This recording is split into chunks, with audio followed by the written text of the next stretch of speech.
I think the anti-discrimination policies that the university is going to implement are very much needed.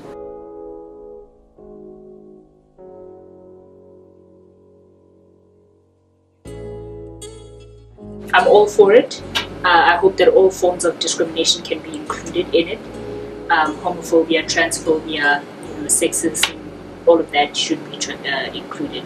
I think that for the students and for the staff as well, it can really help the people who feel on the outside of society, in certain ways, to include us and to make us feel that we are being accommodated. I think there are forms of discrimination that sort of is pushed to the side often because people are not familiar with it or are not allowed the space to speak up about it. And so hopefully I hope that sort of umbrella policy like this would allow for those instances of discrimination to come to the fore, rather than, because it also could happen that it just silences it. Well, given the university's history and also South Africa's history, I think it's quite, I don't want it to be sort of an empty gesture in a way. I want it to actually sort of make a difference and, tackle discrimination in all its forms at the university. I think that discrimination is very much an intersectional problem because, one person might not be suffering from just one form of discrimination. There are a whole lot of factors that will contribute to a single person's experience. Nobody's just one thing.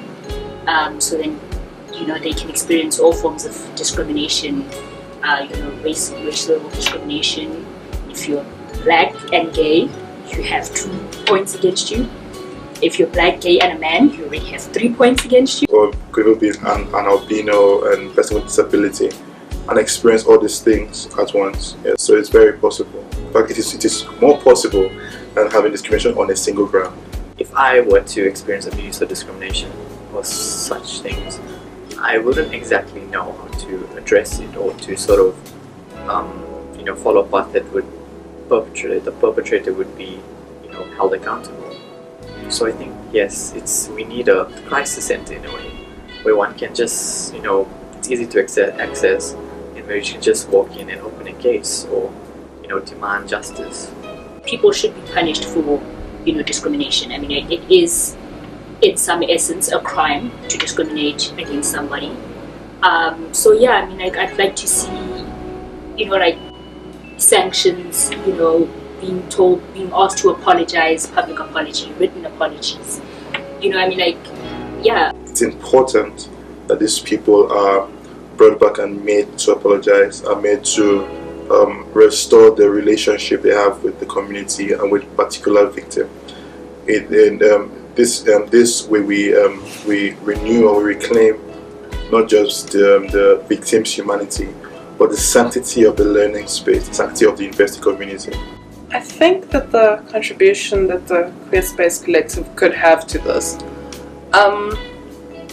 I think maybe particularly as the name says, to be a space where people who identify as queer, sort of the broad political term, just has some space on the one hand with the cliche like safe space, but also maybe a space to challenge things and to challenge each other a little bit, to really think hard about issues relating to discrimination, our own complicity in it, sort of how to deal with it on a day-to-day basis. I think inclusive UP is sort of maybe all students and stuff should be able to participate in campus culture.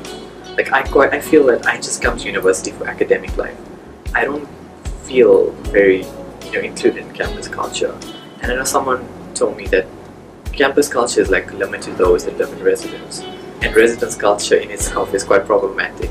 So I suppose that if one can participate in fostering a community on campus that is accepting and sort of diverse in its own right, I believe that would have a lasting impact on students.